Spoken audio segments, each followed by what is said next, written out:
Wanasema hatuna agenda. Anasema hatuna agenda. Agenda tulionayo ni heavy, deep. Tulisema mara nyingi, wizi wa affordable housing, huo tutakomesha. A very solid agenda item. Kwamba there will not be overtaxation in this country. Kwamba wawekezaji watatoka nchi za ng'ambo wakijua kwamba William Ruto na zakayo yake, uzakayo wake ameenda nyumbani, so that this country can be attractive to the international investment climate.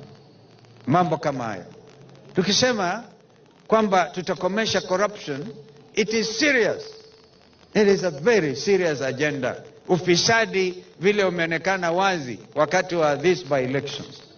Huo ufisadi wa Ruto utampeleka yeye nyumbani. Tukisema nchi hii inatawala na makateli wameonekana waziwazi. Huwezi kuwa nchi ya demokrasia ambayo inatawala na wahuni. Hakutakuwa siasa ya wahuni Kenya hii.